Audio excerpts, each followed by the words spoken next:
The untamed stallion's ears pricked toward the heart-wrenching sobs of a child abandoned in the freezing darkness. What followed between the unwanted boy and the wild horse defied nature itself and healed wounds no human touch could reach. The late September wind whipped across the Kentucky farmlands, bending the tall stalks of corn and carrying the first chill of autumn. 4-year-old Ethan Parker stood frozen at the edge of the field, his small frame trembling not just from the cold, but from fear.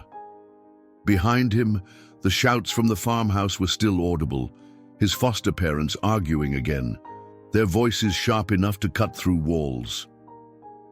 This time it had been about him, about the expense of keeping him, about how they'd expected a better kid.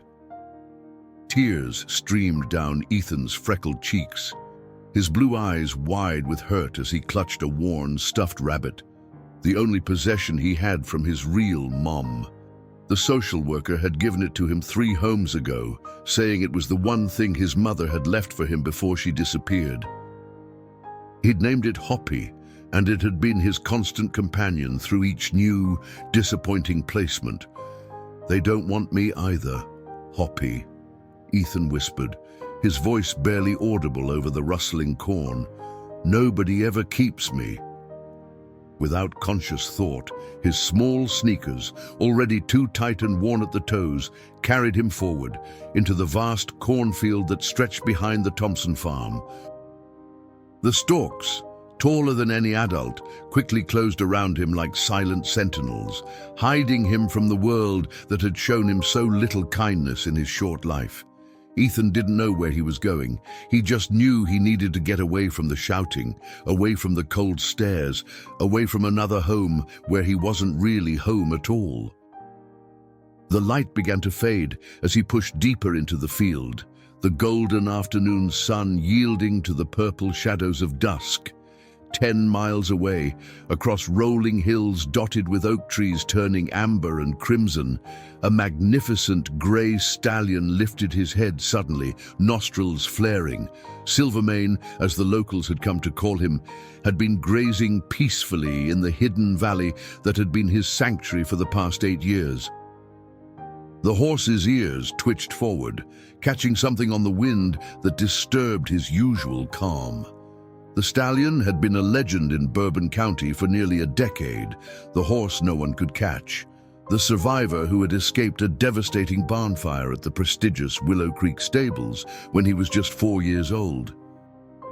3 handlers had died in that fire, but somehow the young stallion had broken free, disappearing into the countryside with burns along his left flank that had eventually healed into scars resembling silver streaks, thus earning him his name from the rare locals who spotted him.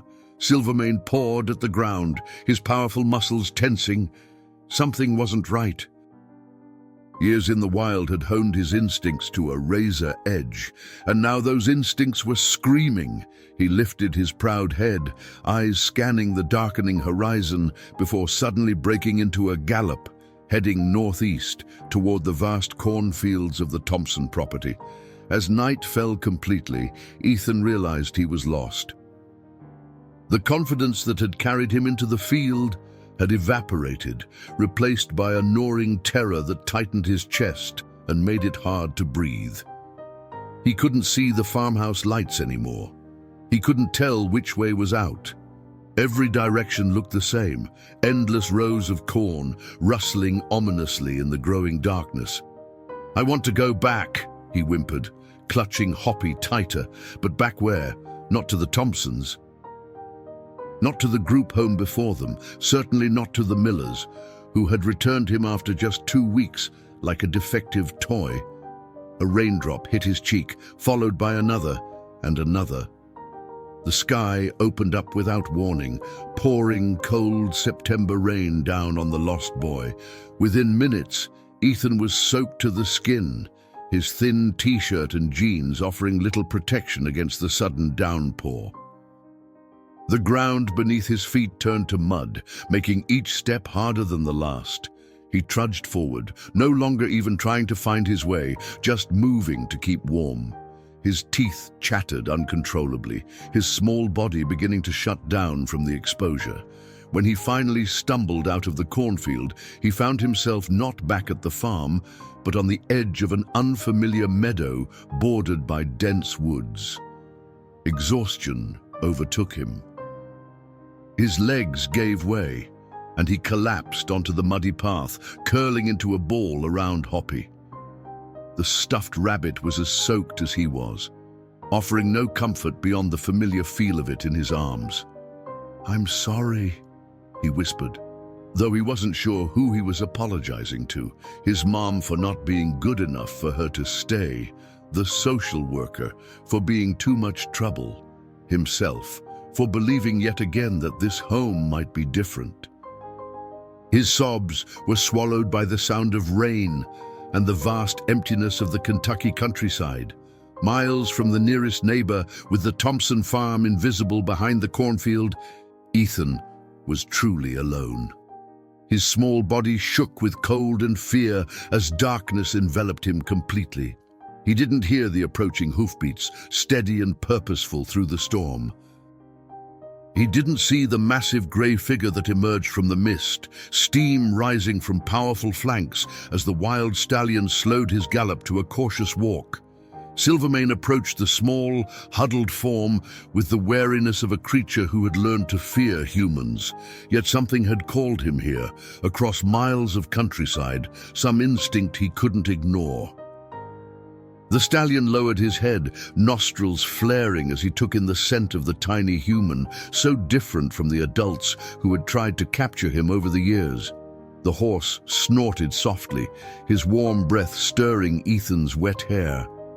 The boy looked up, and for a moment, two pairs of eyes, one blue as a summer sky, one dark as midnight, locked in a gaze that transcended the natural boundaries between human and wild animal. Ethan gasped, scrambling backward in the mud, his initial fear giving way to awe as he beheld the magnificent creature before him. In the dim moonlight that occasionally broke through the clouds, the horse appeared almost supernatural, his grey coat gleaming silver, his powerful body like something from a storybook the kindergarten teacher had once read to Ethan's class. "A horse," Ethan whispered, his voice thin and trembling from cold. "A big horse." Silvermane remained perfectly still, only his ears flicking back and forth as he assessed the child. Unlike the humans who had chased him with ropes and tranquilizer guns over the years, this small one posed no threat. The stallion could sense the boy's distress, could smell the cold, the fear, the exhaustion radiating from him in waves. Slowly, with the deliberate movements of a creature accustomed to being hunted, Silvermane lowered himself to the ground, folding his long legs beneath him. He lay on the wet earth just a few feet from Ethan, his dark eyes never leaving the child's face. Are you going to hurt me?" Ethan asked, clutching Hoppy tighter. Silvermane responded by stretching his neck forward, nostrils flaring as he sniffed at the stuffed rabbit. His warm breath fogged in the cold air. Back at the Thompson farm, chaos had erupted. Martha Thompson had gone to call Ethan for dinner, only to find his small bedroom empty. After a cursory search of the house and barn yielded nothing, her irritation had shifted to concern.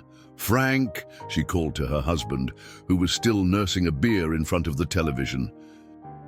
"Frank, I can't find the boy anywhere." Frank Thompson heaved himself from his recliner with a grunt. "Probably hiding somewhere. You know how he gets after we have a discussion." "I've looked everywhere," Martha insisted, wringing her hands on her apron. "The shed, the barn, under the porch. He's not here, Frank." As the reality set in, Frank's annoyance gave way to genuine worry. Not just for the boy, though he wasn't the monster the child seemed to think he was, but for what this would mean for them. They were already on thin ice with the county after complaints about their previous foster children. "Get the flashlights," he said grimly. "I'll call Sheriff Davis." Within the hour, the Thompson farm became the center of an expanding search operation. Sheriff Mike Davis arrived with 2 deputies, followed by neighbors who had heard the call go out over the police scanner. The rain complicated everything, washing away any tracks Ethan might have left and limiting visibility to just a few feet in any direction. "How long has he been missing?" Davis asked, his weathered face grave beneath the brim of his hat. 3 hours, maybe 4, Martha admitted, unable to meet his eyes. "We had a bit of a disagreement earlier, and I thought he was just sulking in his room." Davis's expression hardened. He'd known the Thompsons for years, knew they took in foster kids more for the monthly check than any love of children. But with the critical shortage of foster homes in the county, the authorities often looked the other way for minor issues. A missing 4-year-old in a storm wasn't minor.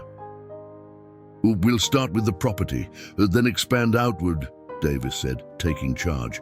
"Frank, you said he's been fascinated by the cornfield." Frank nodded. "Keeps asking to play hide-and-seek in there. We told him it wasn't safe." "That's where we'll start, then," Davis decided, gesturing to his deputies. "Johnson, call in the volunteer fire department. We're going to need more bodies. And get on the horn to Lexington.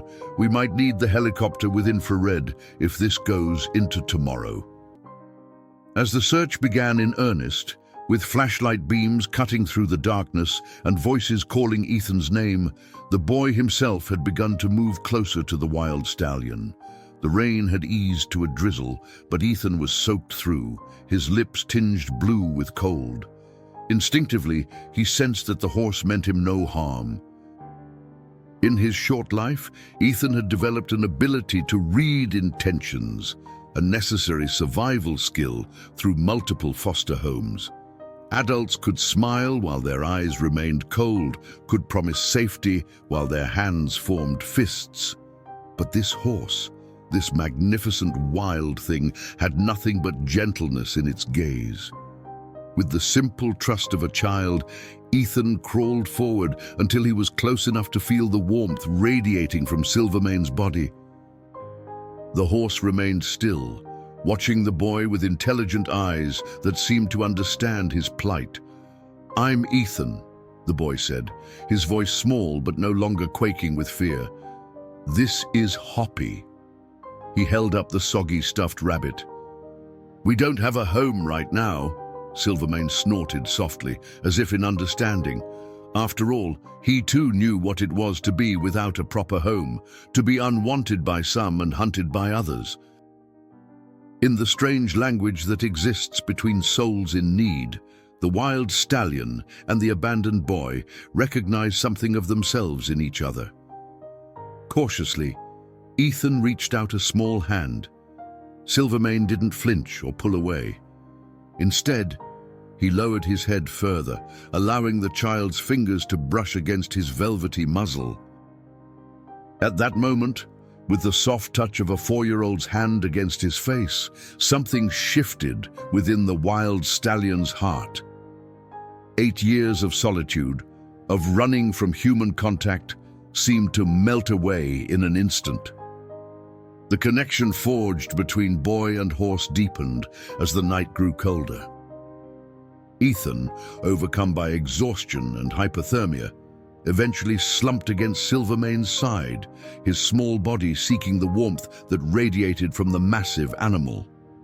The wild stallion, instead of startling or moving away, shifted his position to create a protective barrier between the child and the wind. Silvermane's ears remained alert, swiveling to catch every sound in the darkness. The distant calls of the search party, still confined to the cornfield, the occasional hoot of an owl, the rustle of small creatures in the underbrush.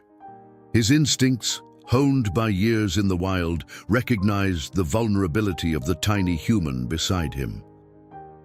There was something about this child that awakened ancient memories in the horse's DNA, memories of a time when his ancestors had first formed bonds with humankind. As Ethan's breathing steadied in sleep, Silvermane gently lowered his head, his muzzle resting lightly against the boy's shoulder in a gesture of acceptance and protection. The rain had stopped completely now, but the night air grew increasingly chill as the temperature dropped. Silvermane's body heat became Ethan's lifeline, the only thing standing between the child and the deadly hypothermia that claimed so many lost in the Kentucky wilderness each year. Through the night, as Ethan slept fitfully, the horse remained vigilant. Once, when a coyote ventured too close to their position, Silvermane raised his head and issued a warning snort that sent the predator scurrying back into the shadows. Another time, when Ethan whimpered in his sleep, the stallion gently nudged the boy's cheek with his soft muzzle, a gesture so tender it seemed impossible from a wild creature. Back in the cornfield, Sheriff Davis was growing increasingly concerned. They had methodically searched row after row without finding any sign of the missing child. The volunteer firefighters had joined the effort, bringing their experience with search and rescue operations. But even their trained eyes couldn't pick up a trail in the rain-soaked earth. "We need to expand the search perimeter," Davis told Frank Thompson, who looked haggard with worry. If he made it through the cornfield, he could be anywhere in the meadows beyond, or even in the woods. "It's my fault," Frank said suddenly, his voice cracking. "I said things no child should hear, about him being a burden, about the money not being worth the trouble." Davis's expression hardened. "Save the confession for later, Frank. Right now, I need to know every place that boy might have headed if he was scared and running away." Martha Thompson approached, her normally stern face now pale with fear. "There's the creek about a half-mile beyond the cornfield. He was always asking to go there, but we never took him. Said it was too dangerous. Johnson," Davis called to his deputy, "get a team together and check the creek, and call in the water rescue unit from Lexington, just in case." As the search expanded, a sense of dread settled over the group. A 4-year-old, alone in these conditions, faced terrible odds. Children had died in less harsh circumstances. Dawn was approaching, the eastern sky lightening to a pale gray when Ethan stirred against Silvermane's flank. The boy's clothes were still damp, but the horse's body heat had prevented the worst effects of exposure. His eyes fluttered open, momentarily confused by the unfamiliar surroundings. "Hoppy!" he called out, his voice small and frightened as he realized his stuffed rabbit was no longer in his arms. Silvermane shifted, and with gentle lips, picked up the sodden toy from where it had fallen in the mud. With surprising delicacy, the stallion placed the rabbit beside Ethan's hand. The boy's eyes widened in wonder. "You found Hoppy for me," he whispered, clutching the mud-covered rabbit to his chest. "Thank you, horse." Silvermane nickered softly in response, then rose to his feet in a fluid motion. Ethan watched in awe as the stallion stretched his powerful legs, his silver-streaked coat catching the first light of dawn. Then, to the boy's surprise, Silvermane lowered his head and nudged Ethan gently, as if encouraging him to stand. "You want me to get up?" Ethan asked, struggling to his feet. His limbs were stiff from cold and his stomach growled with hunger. But he felt safer with the horse than he ever had at the Thompson farm. Silvermane nickered again, then took a few steps toward the tree line before looking back at Ethan expectantly. "You want me to follow you?" The stallion pawed at the ground impatiently. With the simple faith of childhood, Ethan nodded and took a step forward. His legs wobbled beneath him, weak from cold and hunger. Seeing the boy's struggle, Silvermane returned to his side, positioning his body so that Ethan could lean against him for support. Together, they began to move away from the meadow and toward the dense trees beyond. Ethan didn't know where they were going, but he trusted the horse implicitly. Somehow, in the space of one terrible night, this wild creature had become his protector, his friend, perhaps the first real friend he'd ever had. What Ethan couldn't know was that Silvermane was leading him to water. The stallion, with an intelligence that defied human understanding of animal cognition, had recognized the signs of the boy's dehydration and was taking him to the creek that ran through his territory. The same creek the search party was now approaching from the opposite direction. The morning sun filtered through the canopy of oak and maple trees, casting dappled light on the forest floor as Ethan stumbled alongside Silvermane. The horse moved slowly, patiently adjusting his pace to accommodate the exhausted child. Every few steps, the stallion would pause, looking back with those intelligent dark eyes to ensure Ethan was still following. "Where are we going?" Ethan asked, his voice raspy from thirst. He clutched Hoppy in one hand while the other held onto Silvermane's flowing mane for support. The horse merely nickered softly and continued forward, his ears pricked forward toward a sound that Ethan's human ears couldn't yet detect. But soon, the faint gurgle of running water reached the boy, and his pace quickened despite his fatigue. "Water?" he asked hopefully. As if in answer, Silvermane led him around a final bend in the forest path, and there before them lay a small creek, its clear waters sparkling in the morning light. The stream wasn't deep, perhaps only reaching Ethan's knees at its center, but it ran swift and clean over a bed of smooth stones. Ethan rushed forward, dropping to his knees at the creek's edge. He plunged his hands into the cool water and brought them to his parched lips, drinking greedily. The water was sweet and cold, like nothing he'd tasted from the taps at any of his foster homes. Silvermane stood nearby, watching the boy with what almost looked like satisfaction before lowering his own head to drink alongside him. For a moment, they were simply two creatures of the forest, sharing in one of nature's gifts. After quenching his thirst, Ethan sat back on the grassy bank and looked at his reflection in the water. His face was smudged with dirt, his usually neatly combed brown hair a tangled mess. The Thompson farm seemed a lifetime away now. "I'm not going back," he announced to Silvermane, his young voice suddenly resolute. "I'll live in the forest with you. We can be a family." The horse raised his head, water dripping from his muzzle, and regarded the boy with what seemed like consideration. Then he lowered his head again and gently nudged Ethan's chest, directly over his heart. "You understand, don't you?" Ethan whispered, wrapping his arms around the stallion's strong neck. "You know what it's like to not belong." And in truth, Silvermane did understand, perhaps better than any human could. Born at Willow Creek Stables, the promising colt had been destined for greatness on the racing circuit. His lineage traced back to some of Kentucky's most celebrated thoroughbreds, and his early training had shown exceptional promise. But then came the fire that changed everything. It had started in the feed storage area, a simple electrical fault that quickly became an inferno in the dry summer conditions. The stable hands had rushed to evacuate the valuable horses, but in the chaos and smoke, the young stallion had been overlooked, locked in his stall as flames consumed the barn around him. It was his own desperate strength that saved him, a powerful kick that splintered the stall door. Disoriented and terrified, he had bolted through the flames, suffering the burns that would later mark his coat with silver streaks. 3 handlers had tried to catch him that night, and all 3 had perished in the collapsing structure while the young horse fled into the darkness. For weeks afterward, search parties had combed the countryside for the valuable thoroughbred. They had come close to capturing him several times, but something had changed in the horse during his fiery escape.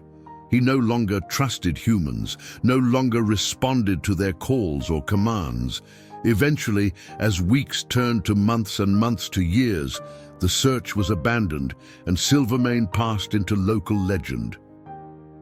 Only now, 8 years later, had the wild stallion willingly approached a human again, and not just any human, but a lost child who, like himself, had been abandoned by those who should have protected him.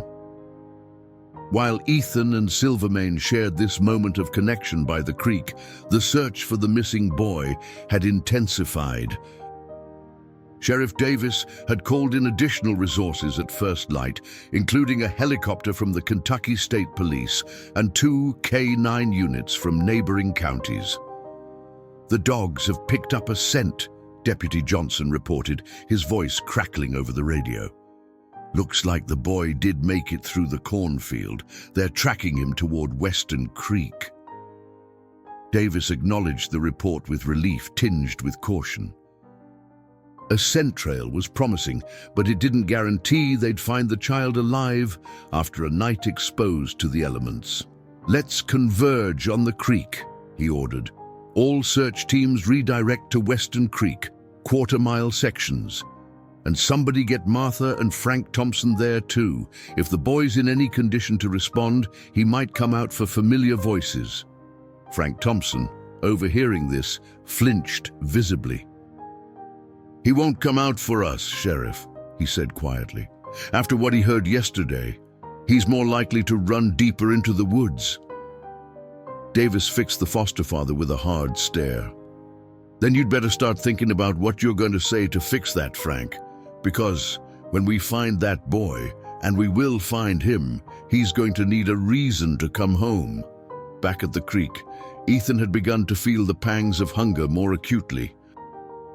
He looked around at the forest, wondering what might be safe to eat. He'd seen a nature show once, where people ate berries and mushrooms they found in the woods, but he also remembered the teacher warning that many such foods could be poisonous. As if sensing the boy's hunger, Silvermane nudged him gently, then moved a few yards downstream, stopping at a cluster of bushes laden with small, dark berries. The horse carefully plucked a few with his lips, eating them deliberately while Ethan watched. "Are those okay to eat?" Ethan asked, approaching cautiously. Silvermane nickered softly, a sound Ethan had begun to interpret as affirmation. The berries were blackberries, perfectly ripe and sweet.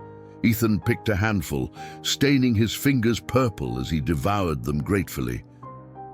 "Thank you," he said, his childish formality making the moment oddly solemn. "You're the nicest person I've ever met." Silvermane's ears pricked suddenly, swiveling toward a sound in the distance.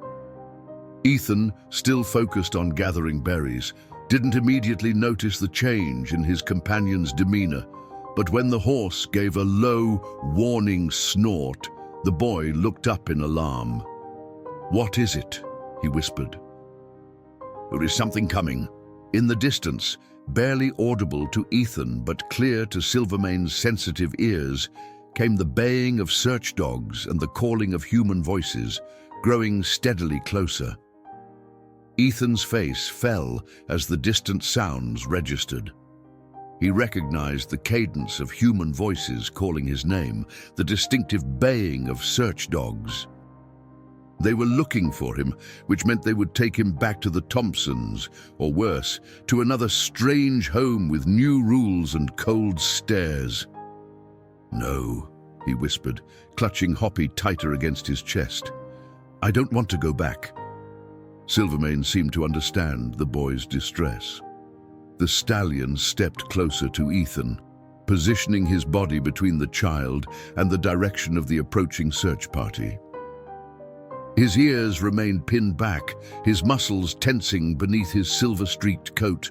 "They'll make me leave you," Ethan said, tears welling in his eyes as he pressed his face against Silvermane's flank. "I don't want another home. I want to stay with you." The horse nickered softly, nudging the boy with gentle insistence.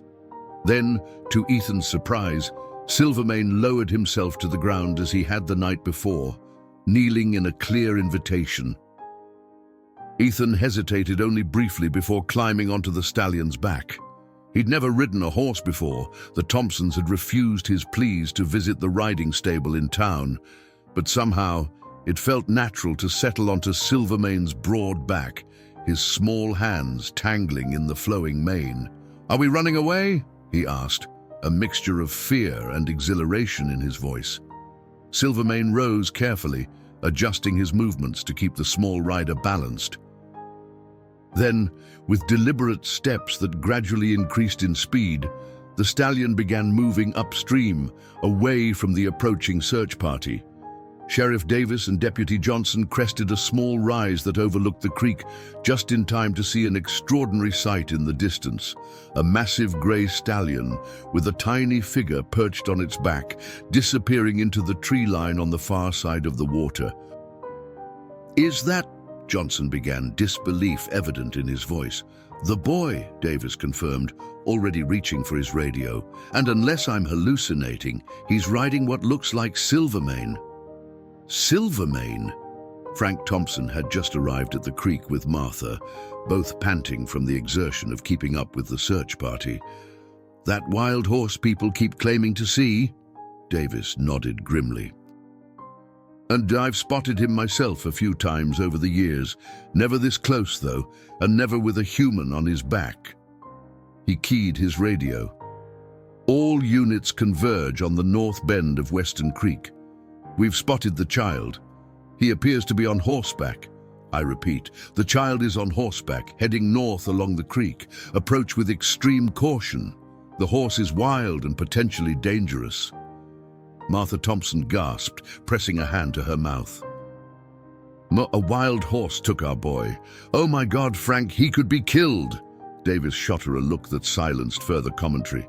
"That wild horse kept your boy alive through the night, Mrs. Thompson, and from what I just saw, Ethan doesn't look like he's being taken against his will." The search party quickly reorganized, spreading out to follow the creek northward while trying to keep a visual on Ethan and Silvermane without spooking the horse. The K9 handlers struggled to control their dogs, who were confused by the mixed scent trail of boy and horse. Meanwhile, Silvermane carried Ethan deeper into the wilderness that had been his domain for 8 years. The stallion moved with surprising gentleness, carefully picking his way across rocky terrain and through low-hanging branches to protect his small passenger. Ethan clung to the horse's mane, his initial fear giving way to a sense of wonder. The forest looked different from horseback, more magical, less threatening. Silvermane seemed to know exactly where he was going, following a path invisible to human eyes, but clear to the horse's innate navigational abilities. "Where are we going?" Ethan asked, leaning forward to speak close to Silvermane's ear. The horse simply continued forward, eventually emerging from the forest into a hidden valley ringed by limestone cliffs. Here, the creek widened into a small, clear pool before continuing its journey downhill. The grassy meadow surrounding the pool was lush and vibrant, dotted with wildflowers that swayed in the gentle breeze. "Wow," Ethan breathed, taking in the secret paradise. "Is this where you live?" Silvermane snorted softly, coming to a stop beside the pool. He lowered himself carefully, allowing Ethan to slide from his back. The boy stared around in wonder at the hidden valley, which seemed untouched by human presence. "It's beautiful," he whispered, "like a secret kingdom just for us." The stallion moved to the water's edge to drink, his ears constantly swiveling to monitor their surroundings. Ethan followed, kneeling beside his new friend. In the clear pool, their reflections appeared side by side, the massive, proud stallion and the small, disheveled boy. Despite their differences, there was something harmonious about the image, as though they belonged together. Ethan's stomach growled again, reminding him of his hunger. The blackberries had helped, but they weren't enough to satisfy a growing 4-year-old. He looked around the meadow, wondering if there might be more food nearby. To his delight, he spotted more berry bushes at the meadow's edge. He was about to head toward them when Silvermane's head suddenly jerked up, his entire body tensing. The horse's nostrils flared as he caught a scent on the breeze, and a low, rumbling sound emerged from his chest. Ethan froze, sensing the change in his companion. "What's wrong? Is it the people looking for me?" Before Silvermane could respond in his equine way, a voice called from the forest edge. "Ethan? Son, can you hear me?" It was Sheriff Davis, his voice deliberately calm and gentle. He stood at the tree line, alone and with his hands clearly visible at his sides.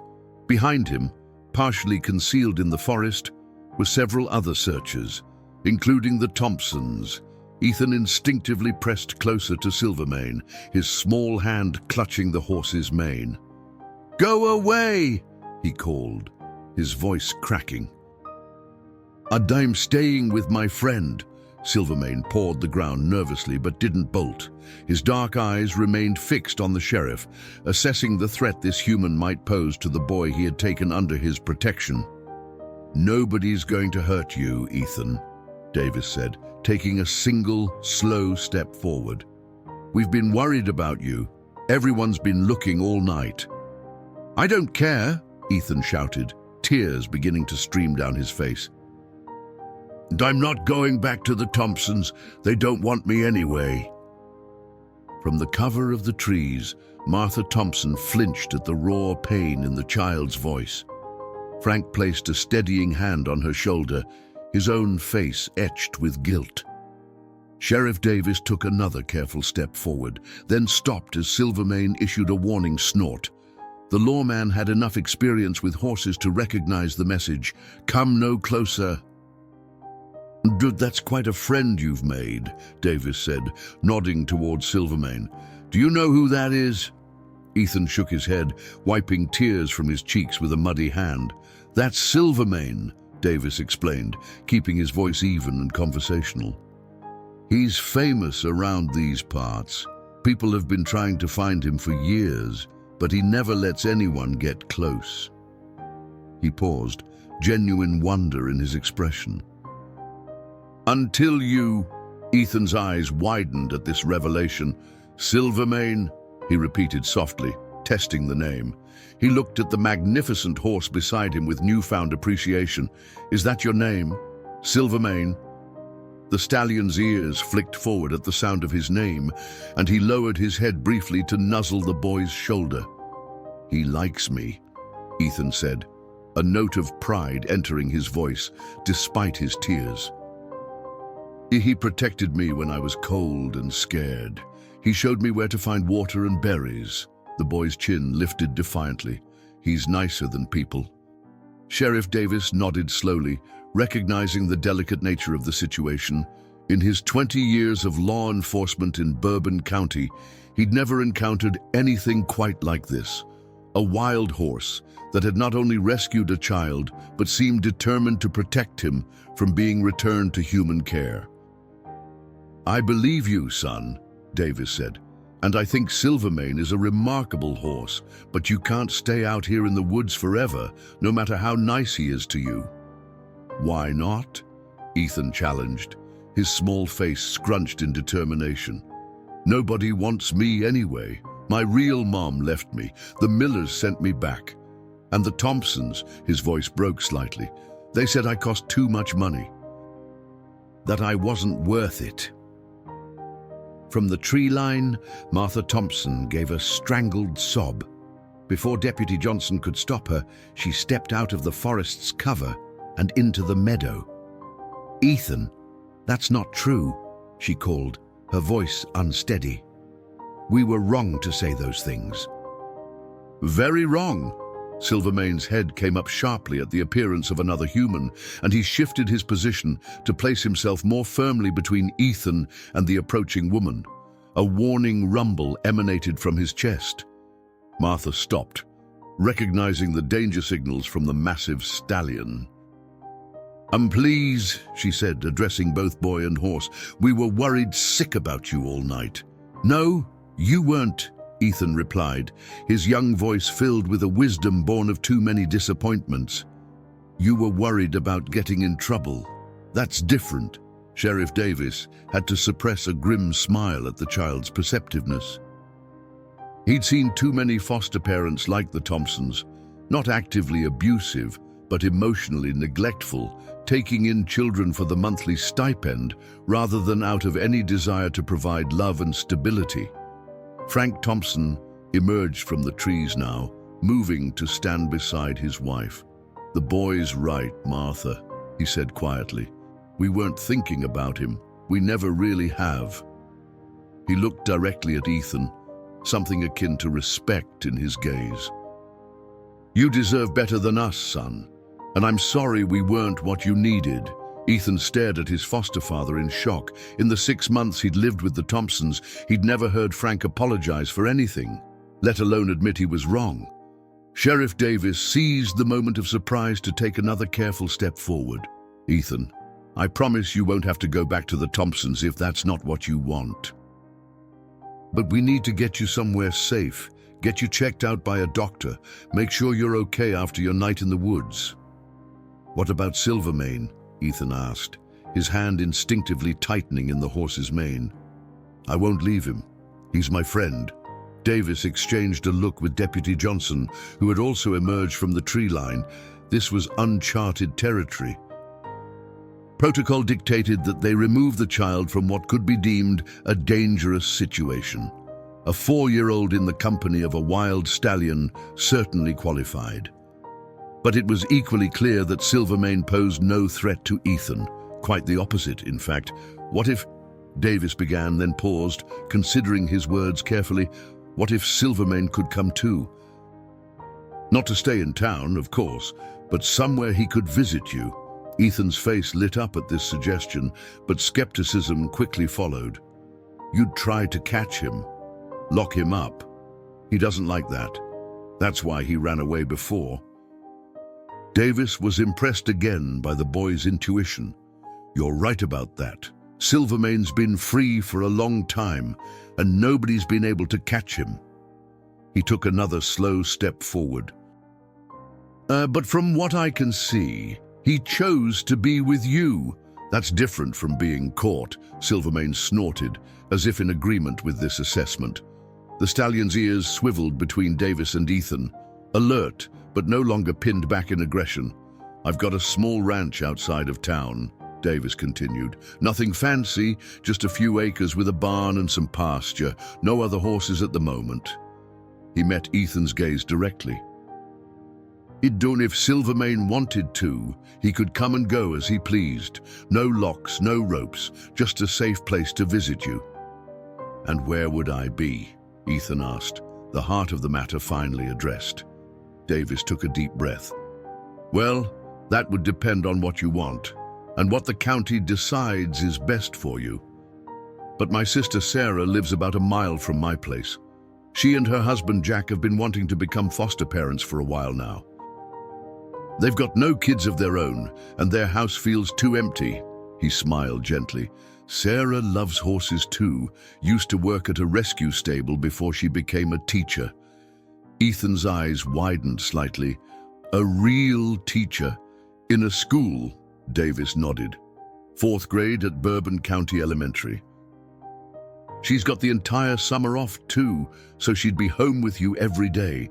For the first time since they'd found him, a glimmer of hope appeared in Ethan's expression.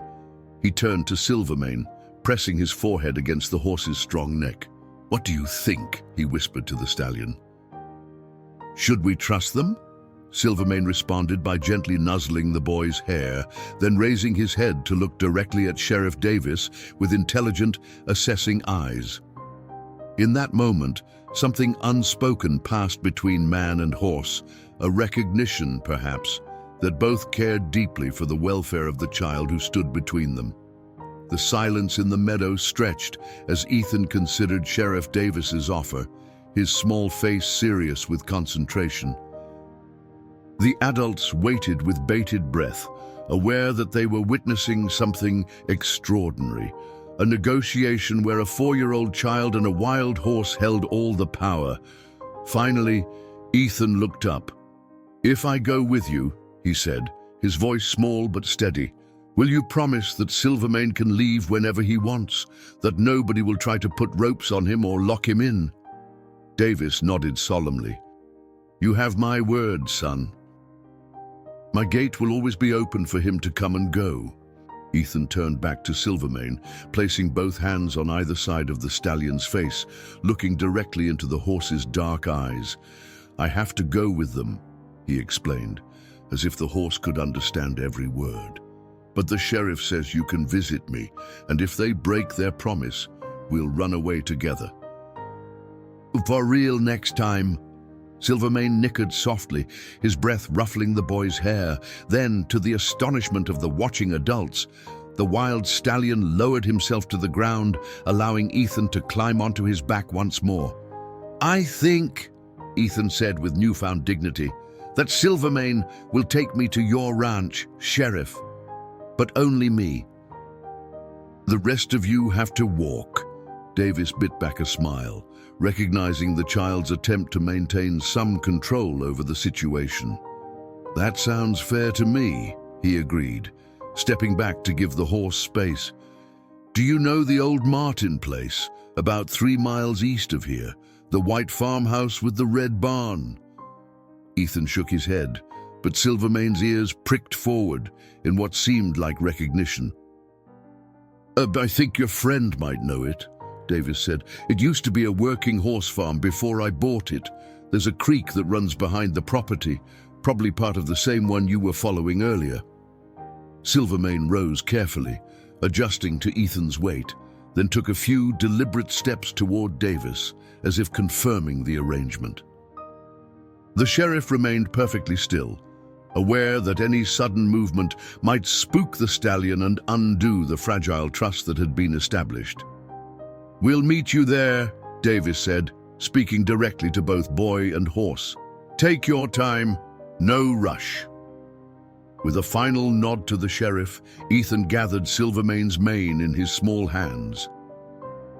The stallion turned gracefully and began walking toward the eastern edge of the meadow, his gait smooth and measured to keep his precious cargo secure. "Sheriff, are you serious about this?" Deputy Johnson asked as they watched the extraordinary pair disappear into the tree line. "Letting a wild horse just come and go from your property? What if someone from animal control gets wind of this?" Davis turned to his deputy with a raised eyebrow. "You planning on reporting it, Johnson?" "No, sir, absolutely not," the deputy responded quickly, "just concerned about potential liability issues." "Well, I reckon Bourbon County owes that horse a debt of gratitude," Davis said, his tone making it clear the matter was settled. "Without Silvermane, we might be organizing a very different kind of search right now." Frank and Martha Thompson had remained silent during the entire exchange, both looking shaken by the events of the past 24 hours. Now, Martha stepped forward hesitantly. "What about us, Sheriff? What happens next?" Davis's expression hardened slightly. "What happens next is you go home and wait for a call from Child Protective Services. They'll have questions about how a 4-year-old boy was able to wander off into a cornfield without anyone noticing for hours." Frank nodded grimly, accepting this as fair. "And the boy, you really think your sister would take him?" "I know she would," Davis replied confidently. "Sarah and Jack have been on the approved foster parent list for months, just waiting for a placement. They've got the spare bedroom all fixed up, just hoping for a call." His voice softened slightly. "They'll give him what you couldn't, Frank. Time, attention, stability, love." "He deserves that," Martha said quietly, a tear slipping down her cheek. "He's a good boy. We weren't ready for a child like him. He sees too much." Davis couldn't argue with that assessment. In his brief interactions with Ethan, he'd observed an unusual perceptiveness in the child, an ability to read intentions and see through pretenses that many adults lacked. "Let's head back," he told the group. "I need to make some calls. Arrange for a doctor to meet us at my place." He glanced at the Thompsons.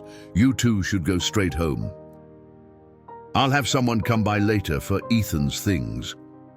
As the search party made their way back through the forest, Davis found himself repeatedly looking over his shoulder, half expecting to see Ethan and Silvermane following them. But the path behind remained empty. The sheriff couldn't help but wonder if the boy and horse would actually appear at his ranch, or if they had seized the opportunity to disappear deeper into the wilderness together. 3 hours later, Davis stood on the porch of his whitewashed farmhouse, watching the eastern tree line with growing concern. There had been no sign of Ethan or Silvermane. Dr. Elizabeth Chen, the pediatrician who had agreed to make a house call, sat in her car in the driveway, periodically checking her watch. Sarah and Jack Mitchell, Davis's sister and brother-in-law, waited anxiously inside the house, having rushed over the moment they received his call. "Maybe I should organize another search," Davis muttered to himself, checking his watch for the dozenth time. Just then, movement at the edge of the tree line caught his attention. His breath caught as Silvermane emerged from the forest, Ethan still perched on his back. The stallion paused at the boundary between wilderness and civilization, his powerful body tense with caution. Davis raised a hand in greeting but remained on the porch, giving the pair space to approach on their own terms. Dr. Chen, spotting the horse and rider, wisely stayed in her vehicle. Slowly, with deliberate steps, Silvermane began to cross the open pasture toward the farmhouse.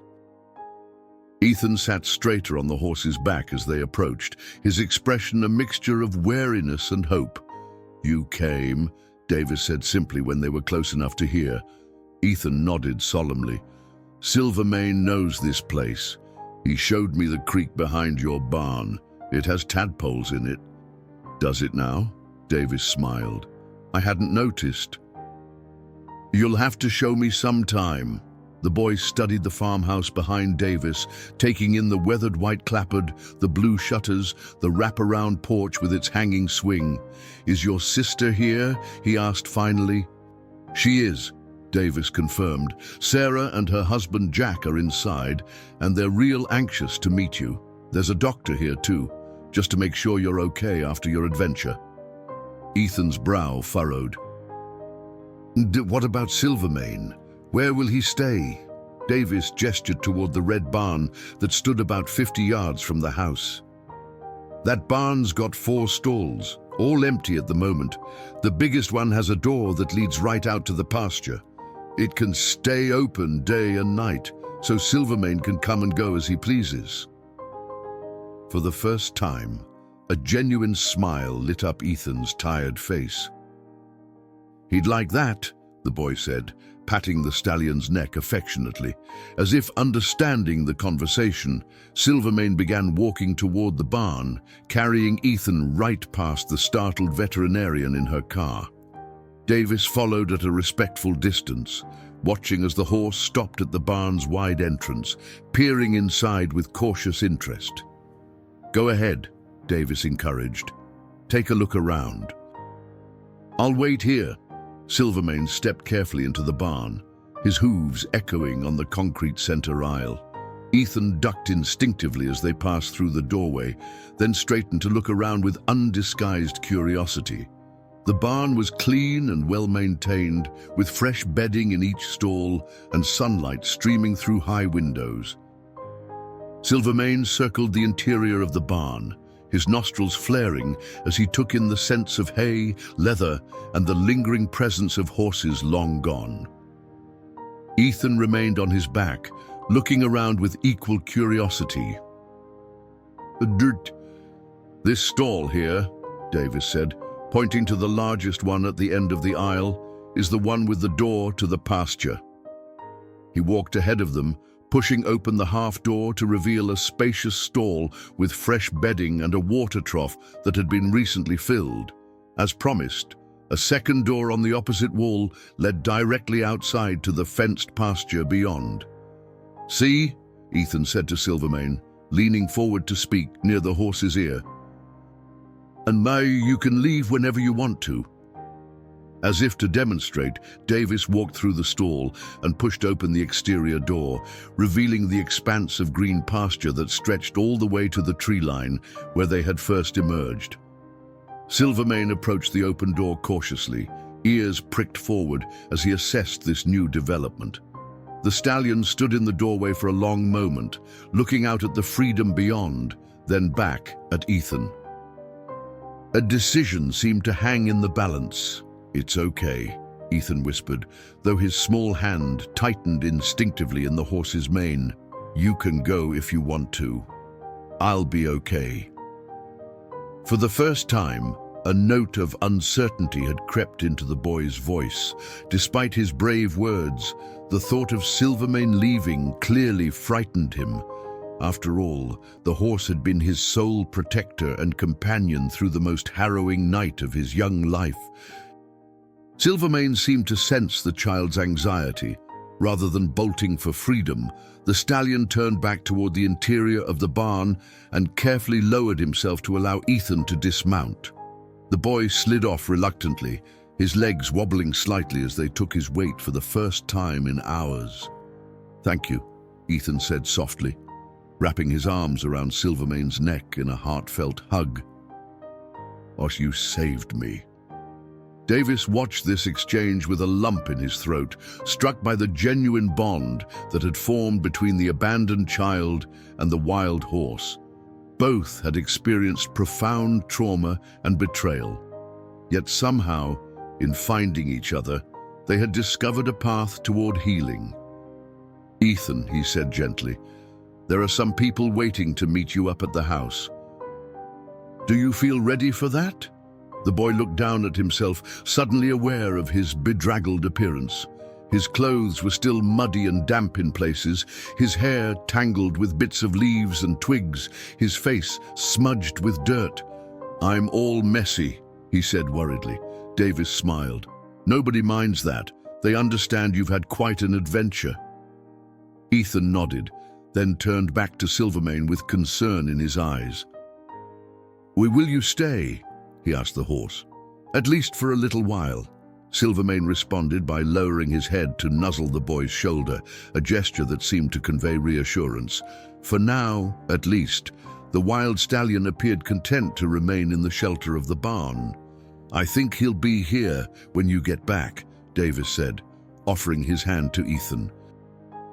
After a moment's hesitation, the boy took it, his small fingers curling trustingly around the sheriff's weathered ones. As they walked from the barn toward the house, Dr. Chen emerged from her car, medical bag in hand. She was a petite woman, with kind eyes and a gentle smile that immediately put Ethan at ease. "Hello there," she said, crouching to the boy's level. "My name is Dr. Chen. You must be the brave explorer I've been hearing about." Ethan nodded shyly, unconsciously moving closer to Sheriff Davis's side. "I'd like to check you over. Make sure you didn't get hurt during your adventure," Dr. Chen continued. "Is that okay with you?" "Will it hurt?" Ethan asked warily. "Not at all," she assured him. "I just want to listen to your heart, check your temperature, that sort of thing. And maybe clean up some of those scratches on your arms." Ethan looked down, noticing for the first time the various small cuts and scrapes he'd acquired during his journey through the cornfield and forest. "I didn't even feel those," he said with surprise. "That happens sometimes when we're very brave," Dr. Chen said with a wink. "Our bodies are so busy being courageous that they forget to tell us about little injuries." This explanation seemed to satisfy Ethan, and he allowed himself to be led up the porch steps and into the farmhouse.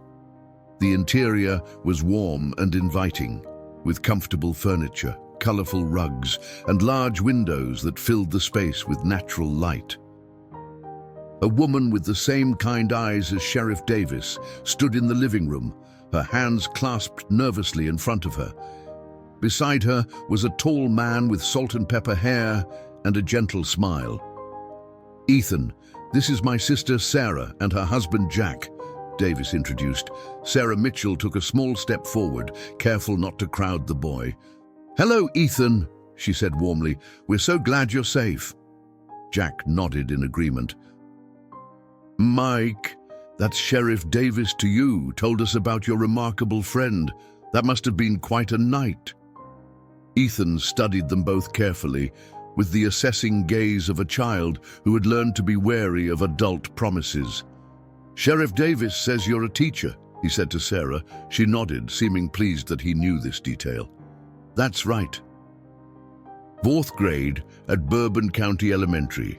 And you like horses?" "I love horses," Sarah confirmed. "I used to work at Blue Ridge Rescue." helping horses that had been mistreated find new homes where people would be kind to them. Ethan considered this information seriously. Silvermane wasn't mistreated, he said after a moment. He ran away because there was a fire. Sheriff Davis says he's been wild for 8 years. Then he's very brave and smart, Sarah said, just like you. Dr. Chen gently interjected, Ethan, would it be okay if I check you over now? Then maybe you could have a warm bath and some food. You must be hungry after your adventure. At the mention of food, Ethan's stomach growled audibly, drawing smiles from the adults. He nodded his agreement to the examination, and Sarah led them to a downstairs guest bedroom where Dr. Chen could have some privacy for her assessment. While they were occupied, Jack approached Davis with a concerned expression. Mike, is this really going to work? The boy and the wild horse? Davis sighed, running a hand through his hair. I don't know, Jack. I've never seen anything like it. That horse saved Ethan's life, no question. And the way they communicate, it's something special. He glanced toward the window, where Silvermane could be seen exploring the pasture, still close to the barn. If we try to separate them now, I think it would break something in that boy that might never heal. Jack nodded thoughtfully. Sarah's always had a way with troubled children, and animals for that matter. If anyone can make this work, it's her. He paused, looking Davis in the eye. We want this, Mike. We've been waiting for a child for so long, even with all the complications. If Ethan is willing to give us a chance, let's take it one step at a time, Davis advised. The boy's been through a lot, not just last night, but his whole short life. He's going to need patience. In the guest bedroom, Dr. Chen completed her examination while Sarah waited nearby, ready to assist if needed. Well, young man, the doctor said, placing her stethoscope back in her bag, you're in remarkably good shape considering your adventure. A few scratches and bruises, slightly dehydrated, but nothing a good meal and a good night's sleep won't fix. Can I go check on Silvermane now? Ethan asked immediately. Dr. Chen exchanged a glance with Sarah. How about a bath and some food first? Then you can visit your friend again. Ethan looked like he might protest, but his stomach growled again, making the decision for him. Okay, he agreed reluctantly, but I need to bring him something too. Horses get hungry. We have some apples in the kitchen, Sarah offered. And there's plenty of good grass in the pasture. While Sarah ran a bath and laid out some clean clothes that she and Jack had purchased in anticipation of eventually welcoming a foster child, Dr. Chen pulled Davis aside in the hallway. Physically, he's in better shape than I expected, she reported. But emotionally, she hesitated, choosing her words carefully. He's experienced significant trauma, Mike. Not just from last night, but from repeated abandonment and rejection. The fact that he bonded so strongly with that horse in such a short time suggests he's been desperately seeking connection. Davis nodded grimly. CPS is sending someone tomorrow to do a formal assessment. I've already spoken to Nancy Williams over there about expediting the placement with Sarah and Jack. Good, Dr. Chen said. Stability is what he needs most right now. That, and knowing that his connection with Silvermane won't be severed. As they spoke, a sudden commotion from outside drew their attention. Davis rushed to the window to see Silvermane rearing up at the pasture fence, his front hooves pawing the air as a vehicle approached on the gravel driveway. Damn it, Davis muttered, recognizing Frank Thompson's truck. What the hell is he doing here? Sheriff Davis strode quickly to the front door, intercepting Frank Thompson before he could even knock. What are you doing here, Frank? Davis demanded, keeping his voice low but firm as he stepped outside and pulled the door shut behind him. I told you to wait at home for CPS. Frank stood on the porch, hat in hands, looking considerably more haggard than he had just a few hours earlier. I know, Sheriff. I'm not here to cause trouble. Martha's at home waiting for CPS, like you said. He glanced toward the pasture where Silvermane continued to prance nervously along the fence line. I brought Ethan's things, and there's something else he should have. Davis noticed the cardboard box in the bed of Frank's truck, along with a smaller item wrapped in a blue blanket. You could have waited for me to send a deputy, he said, still suspicious of the man's motives. I needed to do this myself, Frank insisted. His normally ruddy face was pale, his eyes bloodshot. I need to make something right, if I can. Before Davis could respond, the front door opened behind him. Ethan stood in the doorway, freshly bathed and dressed in clean clothes, his hair still damp and his eyes wide with apprehension. Mr. Thompson, the boy said, his voice small and uncertain. Frank's face softened at the sight of the child. Hey, buddy, he said, using a gentleness that Davis had never heard from the gruff farmer before. You look better all cleaned up. Ethan didn't respond, his gaze shifting from Frank to the pasture where Silvermane was becoming increasingly agitated. The stallion had spotted the boy on the porch and was now galloping along the fence, looking for a way to reach him. He's worried about me, Ethan explained, as if translating the horse's behavior. He doesn't like Mr. Thompson. Frank nodded sadly. Can't blame him for that. I wasn't kind to you, Ethan, not like I should have been. He took a tentative step forward, then stopped as the boy instinctively moved closer to Davis. I brought your things, and something special that should have been yours from the beginning. Sarah appeared in the doorway behind Ethan, placing a protective hand on his shoulder. What's going on, Mike? She asked, eyeing Frank with undisguised suspicion. Mr. Thompson was just leaving, Davis began, but Ethan surprised them all by speaking up. What did you bring me? Frank gestured toward his truck. May I? He asked Davis, who gave a reluctant nod. The farmer walked to his vehicle and carefully lifted the blanket-wrapped bundle from the truck bed. As he unwrapped it, Ethan gasped. It was a wooden rocking horse, beautifully crafted with real horsehair for its mane and tail, and carefully painted to resemble a grey stallion with distinctive silver streaks on its flanks. I made this, Frank said, holding the rocking horse where Ethan could see it clearly. Started it the day before you came to us. Was going to be a welcome present. But then, he swallowed hard. Then I got to thinking about the money, about whether fostering was worth the trouble, and I put it away unfinished. Ethan stared at the rocking horse, his expression unreadable. I stayed up all night finishing it, Frank continued. It's yours, Ethan. Should have been yours all along. He set the rocking horse down on the porch carefully. It's not as special as your real horse, friend, but I thought maybe when he's out running free, you might want something to remind you of him. Silvermane had reached the corner of the pasture closest to the house and was now standing alert, his eyes fixed on the scene unfolding on the porch. The stallion no longer seemed panicked, but watchful, as if evaluating the situation from afar.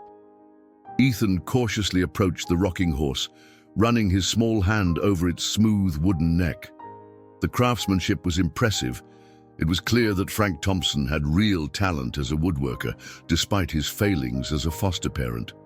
It looks like Silvermane, Ethan said quietly. Frank nodded. And I saw him once, a few years back, running across our back field. Never forgot what he looked like. Magnificent animal. He hesitated, then added, Martha and we're not going to be foster parents anymore. We talked about it, and we know we're not cut out for it. But I wanted you to know the problem was us, not you. You're a good boy, Ethan. You deserve a real home. Tears welled unexpectedly in Ethan's eyes. Despite everything, there was something about Frank's gesture that touched the child deeply. Perhaps it was simply the acknowledgement that he wasn't the one at fault, that he wasn't unworthy of love and care. Thank you, Ethan said finally, his hand still resting on the wooden horse's mane. Frank nodded, visibly relieved. There's a box with your clothes and books in the truck too, and Hoppy, we found him in the mud by the creek. Martha washed him up. He reached into his jacket pocket and pulled out the stuffed rabbit, now clean but still showing the wear of years of loving.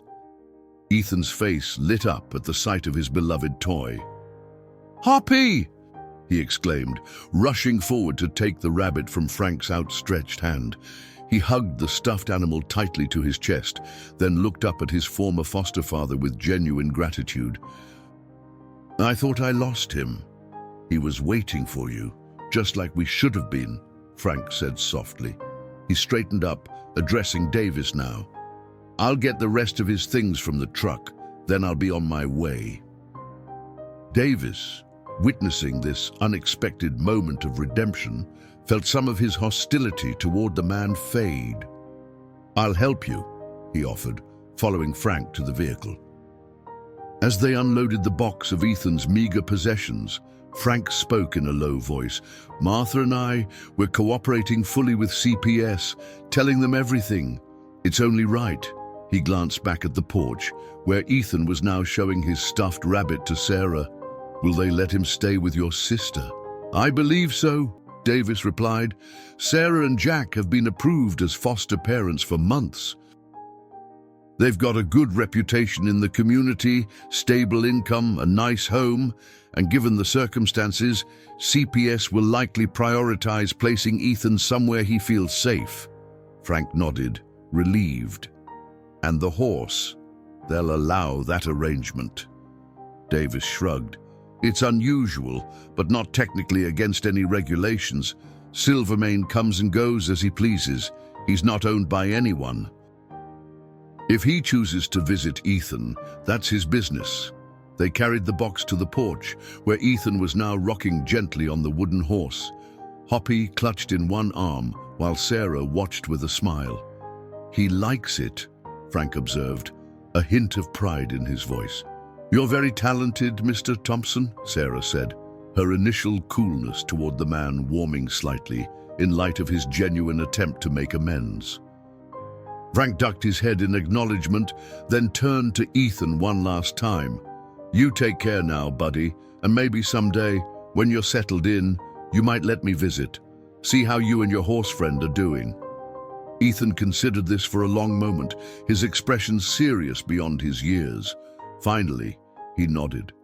"Okay, but only if Silvermane says it's okay too." Frank accepted this conditional permission with good grace. "That's fair. He's a better judge of character than most people, I reckon." He put his hat back on and nodded a goodbye to Davis.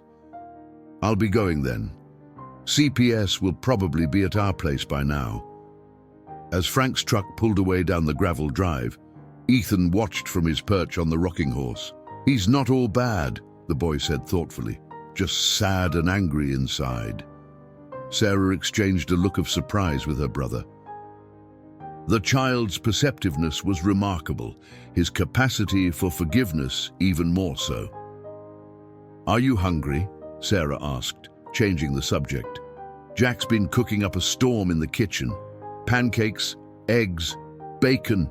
He wasn't sure what you liked best, so he made a bit of everything." Ethan's eyes widened. "For me?" "All for you," Sarah confirmed with a warm smile. "And after you eat, maybe we can take some apples out to Silvermane." "Let him know everything's okay." The boy nodded eagerly, sliding off the rocking horse. He paused, looking back at the wooden toy. "Can this come inside? I don't want it to get rained on." "Of course," Jack said, appearing in the doorway with a dish towel slung over his shoulder. "We've got the perfect spot for it in the room we've fixed up for you. That is, if you decide you'd like to stay with us." Ethan looked up at Jack, then at Sarah, studying their faces with that same careful assessment he'd shown earlier. "Do you really want me, not just because you feel sorry for me?" Sarah knelt down to meet Ethan at eye level. "We've been hoping for a child to love for a very long time," she said honestly. And when Mike told us about you, even before we knew about your amazing adventure with Silvermane, we were excited to meet you. Now that we have..." She smiled, her eyes bright with emotion. "We'd be honored if you'd consider making your home with us." "What about school?" Ethan asked, practical concerns bubbling up. "The kids at my old school weren't very nice." "Well, you'd come to my school," Sarah explained. "I wouldn't be your teacher, that wouldn't be fair to you or the other students, but I'd be right down the hall if you ever needed me. And I work from home most days," Jack added. "I design websites, so I can be here when you get home from school." Ethan absorbed this information with the seriousness of a child making the most important decision of his young life. "And Silvermane can visit whenever he wants?" "Absolutely," Jack confirmed. "In fact, I was thinking we might build him a shelter in the back corner of Mike's pasture, just a simple roof and 3 walls, so he has somewhere dry to rest if he wants to stay nearby." Ethan's face lit up at this suggestion. He'd like that. He got all wet in the rain last night protecting me. From the pasture, as if sensing that he was the topic of conversation, Silvermane nickered loudly. The stallion had relaxed once Frank's truck disappeared down the road and was now grazing peacefully, though he still raised his head occasionally to check on Ethan's whereabouts. "I think someone's keeping an eye on you," Sarah said with a smile. "He's a very special horse." "He chose me," Ethan said simply, as if this explained everything. And perhaps it did.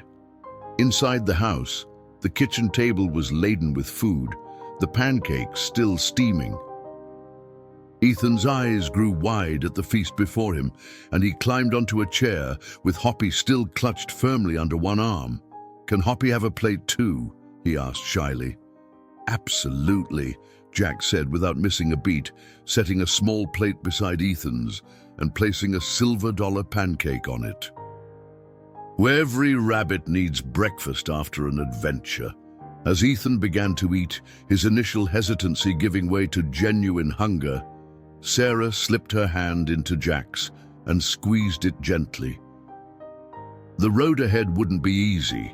The boy had experienced significant trauma, and integrating a wild horse into their lives would present unique challenges. But in that moment, watching Ethan carefully cut a tiny piece of pancake for his stuffed rabbit, they both knew they were exactly where they were meant to be. 3 months later, on a crisp October morning, Sarah Mitchell stood on the back porch of their farmhouse, a steaming mug of coffee warming her hands as she watched the scene unfolding in the pasture beyond. Sheriff Davis's property, which shared a boundary with their backyard, had become a second home to Ethan and, remarkably, to Silvermane as well. The wild stallion had defied all expectations. Instead of returning to his solitary existence in the wilderness, he had chosen to spend most of his time in the pasture behind the Davis ranch. The shelter Jack had built, a simple 3-sided structure in the corner closest to the Mitchell property, had gradually accumulated horse-friendly amenities: a salt lick, a water trough that filled automatically from a rainwater collection system, and a small hay feeder for supplemental feeding during the occasional days when the grass wasn't enough. Ethan was in the pasture now, sitting cross-legged in the grass while Silvermane grazed nearby. The boy was reading aloud from a picture book, looking up occasionally to share an illustration with the horse, who would dutifully raise his head to look before returning to his grazing. It had become their morning ritual, reading time with Silvermane before Ethan had to leave for school. "He's reading more fluently now," Jack observed, joining Sarah on the porch with his own cup of coffee. "Ms. Rodriguez says he's catching up to grade level faster than she expected." Sarah nodded, a proud smile playing on her lips. "He's motivated, wants to be able to read horse books by himself." She leaned against her husband's solid presence. Who would have thought that a wild horse would be the key to unlocking a child's love of learning? The past 3 months had been transformative for Ethan. The frightened, withdrawn child who had arrived on their doorstep that fateful day had gradually blossomed into a more confident, engaged boy who smiled more readily and even laughed occasionally, a sound that had brought tears to Sarah's eyes the first time she heard it. There had been challenges, of course, nightmares that left Ethan screaming for Silvermane in the dark hours of the night. Moments of regression when a loud voice or sudden movement would send him retreating into himself, eyes wary and posture defensive. The heartbreaking day when he'd finally asked, in a whisper, why his real mother hadn't wanted him. Through it all, Silvermane had been a constant presence, as if the wild stallion understood that his role in Ethan's life hadn't ended with the rescue. During those first difficult weeks, Sarah and Jack had often found Ethan in the pasture in the early morning, curled up against Silvermane's side, having slipped out of the house after a particularly bad dream to seek comfort from the one being who had never let him down. Rather than fight this unusual coping mechanism, they had adapted. Jack installed a special door in Ethan's bedroom that led directly to the backyard, with a bell that would alert them if it opened during the night. Sarah sewed a special waterproof, insulated blanket that rolled up small enough to fit in a backpack, but could keep Ethan warm during these nocturnal visits. Sheriff Davis had been a steadfast ally throughout the transition. He'd advocated fiercely with Child Protective Services to expedite Ethan's permanent placement with Sarah and Jack, leveraging both his position as sheriff and the unique circumstances of Silvermane's involvement to convince the authorities that separating the boy from his support system would be traumatic and counterproductive. The legal process had been finalized just last week. Ethan was officially their foster child now, with the possibility of adoption in the future if the courts were unable to locate any biological relatives willing to claim him. "Breakfast is ready!" Jack called out to Ethan, who looked up from his book and waved in acknowledgement. "5 more minutes, please," the boy called back. "I'm almost at the end of the chapter, and Silvermane wants to know what happens to the lost foal." Sarah and Jack exchanged amused glances. 5 more minutes, Sarah agreed. "Then you need to eat and get ready for school." As they turned to go back inside, a familiar truck pulled up the driveway. Sheriff Davis stepped out, followed by a woman in a business suit, whom Sarah recognized as Nancy Williams from Child Protective Services. "Morning, you two," Davis greeted them, tipping his hat. "Sorry to drop by unannounced, but Nancy has some news that couldn't wait." Sarah felt a flutter of anxiety in her chest. Even with Ethan's placement officially approved, there was always the fear that something could change, that someone could decide the arrangement with Silvermane was too unconventional, that the boy would be taken away to a more normal environment. "Good news, I hope?" Jack asked, shaking Davis's hand while giving Nancy a cautious nod. "Very good news," Nancy assured them with a warm smile. "We've completed the background checks on the maternal grandmother, Margaret Lawson. She was unaware of Ethan's existence until our investigators located her in Arizona." "And," Sarah prompted, her heart racing. They had known about the search for biological relatives, of course, but the possibility of finding someone had seemed remote after 4 years with no contact. "And she's elderly, in poor health, and lives in an assisted living facility," Nancy explained. She was heartbroken to learn about her daughter's abandonment of Ethan and expressed deep regret that she hadn't been there for him. "However, she's in no position to take custody." Jack squeezed Sarah's hand, both of them feeling a conflicted mixture of relief and sadness for Ethan's sake. "There's more," Nancy continued. "Mrs. Lawson was adamant that Ethan should have a stable, loving home, and after hearing about your family and the unique circumstances of his rescue, She's decided to formally relinquish any claim to custody and has expressed her wish that you be allowed to adopt Ethan, if that's what you and he want." Sarah's hand flew to her mouth, tears springing to her eyes. "Adopt," she whispered. "We can actually adopt him." Nancy nodded, her professional demeanor softening. "It's still a process, and there will be more paperwork and home visits. But yes, Mrs. Lawson's decision clears the primary legal hurdle. Ethan could be your son, legally and permanently." "There's something else too," Sheriff Davis said, reaching into his truck to retrieve a small package. "Mrs. Lawson sent this for Ethan. Said it belonged to his mother when she was a little girl."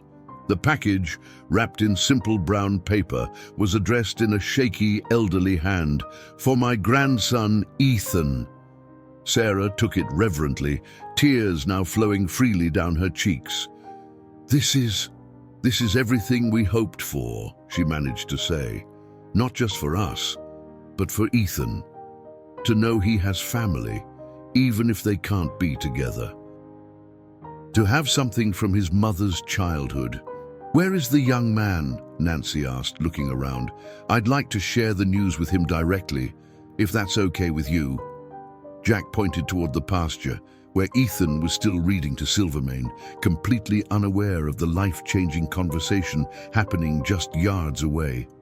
"I've never seen anything like that," Nancy admitted, watching the boy and horse with undisguised wonder. "When Mike first told me about this arrangement, I thought he was exaggerating. If anything, he underplayed it," Jack said with a chuckle. "Those two have a connection that defies explanation. The school counselor says it's a form of animal-assisted therapy, but that doesn't quite capture the reciprocal nature of their relationship. Silvermane needs Ethan as much as Ethan needs him." As if to illustrate this point, Silvermane suddenly raised his head, ears pricked forward as he sensed the gathering on the porch. The stallion nickered softly to Ethan, who looked up from his book to follow the horse's gaze. "Uncle Mike!" the boy called out, scrambling to his feet. In the months since coming to live with the Mitchells, he had taken to calling Sheriff Davis by this more familiar title, much to the lawman's gruff delight. Ethan ran toward the porch, Silvermane following at a leisurely pace. The stallion still maintained a cautious distance from most adults, but he had gradually come to accept Davis, Sarah, and Jack as non-threatening presences in his life. "Hey, buddy," Davis greeted him with a warm smile. "You remember Miss Williams from Child Protective Services, right?" Ethan nodded, suddenly shy as he climbed the porch steps. "Hello, Ms. Williams." "Hello, Ethan," Nancy replied kindly. "I have some very special news for you today. We found your grandmother, your real mom's mom." The boy's eyes widened, a complex mixture of emotions crossing his face. "Is she? Does she want me to come live with her?" he asked hesitantly, one hand automatically reaching for Sarah's. "No, sweetie," Nancy explained gently.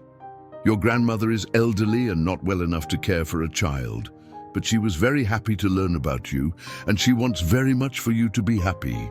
She gestured towards Sarah and Jack.